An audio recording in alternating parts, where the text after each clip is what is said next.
So here is the third part of that video. The doctor treated people with the help of villagers. जो वहाँ के जो doctors थे उन्होंने जो गांव के लोग जो ठीक ठाक थे, जिनका सब कुछ सही था, वो लोग दूसरे लोगों की हेल्प कर रहे थे, डॉक्टर्स की हेल्प कर रहे थे. 6 people of our village died. सोचो उसी वक्त उसके विलेज के यानी कि 6 लोग मर गए थे.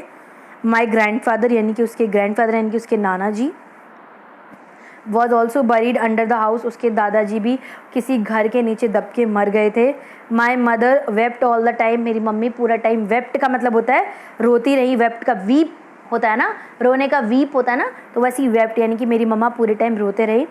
Seeing my mother I also cried. मैं अपनी मम्मी को देख के मैं भी रोने लग गया. The entire village was sad and disturb. पूरा जो विलेज था बहुत ज़्यादा दुख में था और बहुत ज़्यादा परेशान था. House of Mota Bapu who is the sarpanch of our village was not damage. अब जैसे हमारे यहाँ तो MLAs होते हैं, मिनिस्टर्स होते हैं, वैसे गांव में क्या होते हैं, सरपंच होते हैं. ठीक है, वो जो मेन हेड होते हैं जो गांव की प्रॉब्लम को सॉर्ट आउट करते हैं. कोई भी छोटे मोटे जो इंसिडेंट होते हैं वो गांव में सॉर्ट आउट होते हैं. तो जो वहाँ के जो सरपंच थे वो कौन थे, मोटा बापू. उनका जो घर था वो पूरी तरह से डैमेज नहीं हुआ था. He gave rice and wheat to everyone from his godown. उन्होंने सरपंच होने के नाते अपने गोडाउन में से सबको क्या दिया, चावल और गेहूं दिया. For many days the village women cooked food together at मोटा बापूज हाउस एंड फेड एवरीवन. अब बहुत दिनों तक क्या हुआ, सब लोगों ने मोटा बापू के घर में ही सबके लिए खाना बनाया और घर की जो औरतें थी, जो गाँव की औरतें थी, सब ने मिल के खाना बनाया और वो सबको खिलाते थे. Imagine being without a house in the cold winter. Fear the cold kept us awake in the nights. All the time we were worried that there may be another earthquake. सोचो जनवरी का मंथ यानी कि कितनी ठंड होती थी. अब तो फिर भी इतनी ठंड नहीं पड़ती है, उस वक्त तो बहुत ज़्यादा ठंड पड़ा करती थी. तो वो लोग सोचो बिना घर के रहते थे तो कैसे रहते होंगे, कितनी ज़्यादा ठंड थी.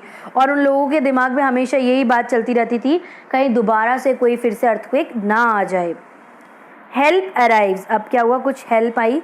For some days after that, people from the cities kept coming to see what had happened. अब बहुत दिनों तक तो लोग वहाँ से आसपास आके देखने लगे कि यहाँ क्या हुआ है. ठीक है, They came with food, medicines and clothes. वहाँ पे लोग आए.